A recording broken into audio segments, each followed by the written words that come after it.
the industry needs to be regulated so that things can be better in the industry.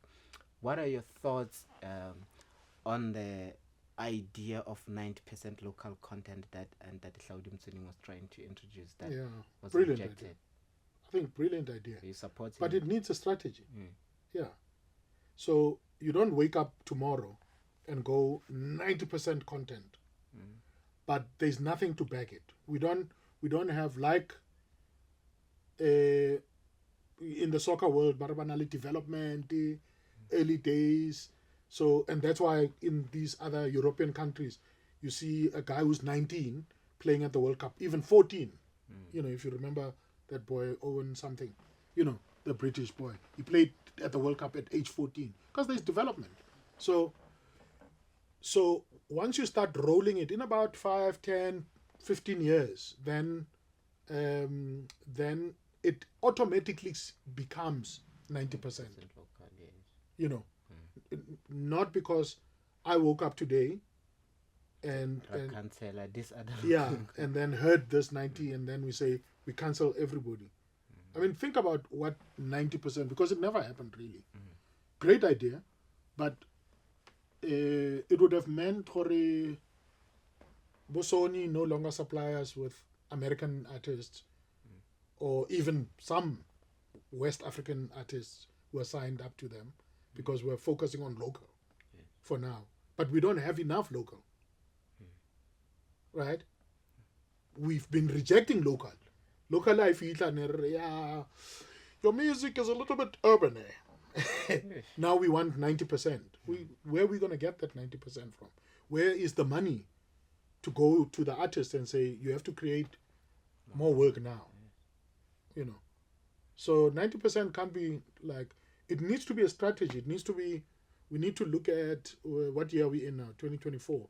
We need to look at 2030 and say, okay, we're implementing 90% local music, so that by the time we get to 2030, we have music, TV is our own. Everybody has done it that way. Yes. Even the Americans, believe it or not. One of those guys from Nigeria, what is it called? Their channel, doing very well.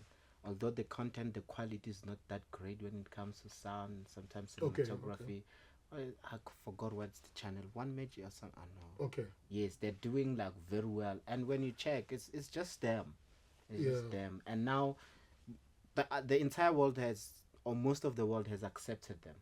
Has accepted their content, is doing well in the market. So I think besides like being local and other advantages, it's creating more work, more skills.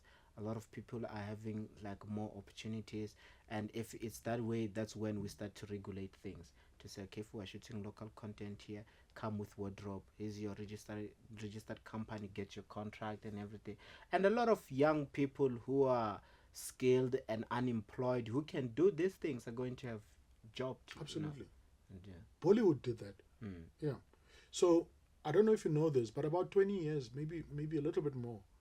So the Chinese government decided that they're going to regulate the film industry in China. It was such an amazing turnaround. It could be maybe 25 or 30 years ago. But what they started doing is that they started building facilities where people like yourselves would then come and, you know, pitch stories. You shoot more, da-da-da. And then they realized that their culture was influenced by the American market, like everybody else, right? Yeah, we all watch more American movies and TV shows than our own. Then what they started doing is that they went back to the Americans and they said, look, we want to create a global world where you are able to see Chinese actors in American movies, or Chinese directors directing an American TV show. They flipped it. They flipped the whole industry, because they then said, for each one of those, we'll give you enough publishing here. Meaning, in a year, the Chinese can decide, no, bad boys are rebel. Li are rebel. Li are rebel. We want that one because it's got Rush Hour. Yeah, we want Rush Hour because it's got, it's got our representation in it. It flipped. But also, remember now, the Chinese have got numbers. Yes. Yeah, a lot. Yeah. Over a billion. Yeah, they've got numbers. Yes. So the Americans couldn't tell them to go and sleep because they knew they needed that market.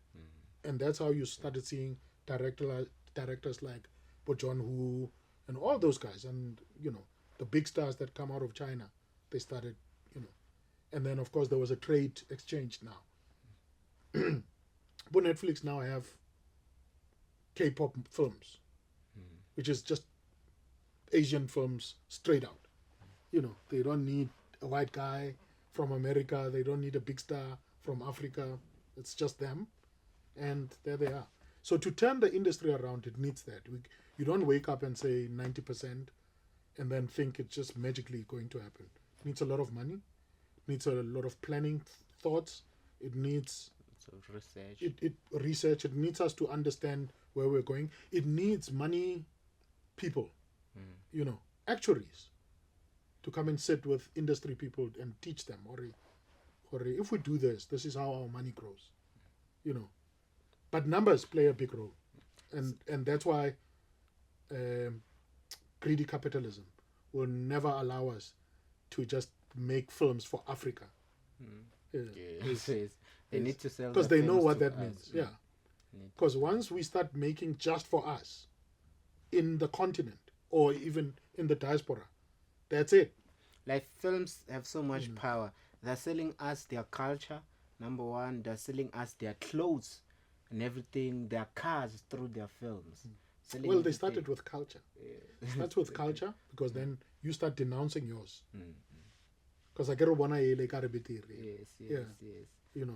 I had an interesting conversation with an American comedian who now sort of resides here, and he made a joke in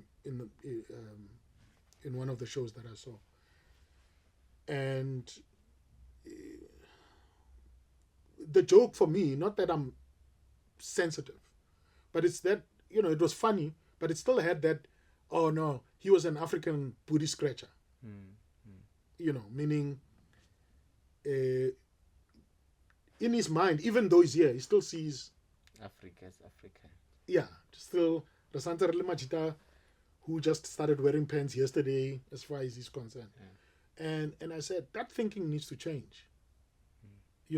If it doesn't change for an American black man who lives here, or who has friends here, who comes here frequently, and see how we live. Yeah, like, how do we teach the ones who've never, who only see Africa as poor flies all over, Yeah. Was that Griffith? Because he was here. Eh? Was that Griffith? The comedian, American comedian Griffith something? Oh no, he's a lot junior than that. Yeah, I went to one of the local bars to just watch some comedy, and I said to the guy, you can't be shocked, Jorge. These people didn't warm up to you, because he was like, yeah, man, I think I died out there. I was like, well, yeah. These people are smart people. The people who afford to come to these places, they're smart Africans, so they don't want to come here and be insulted.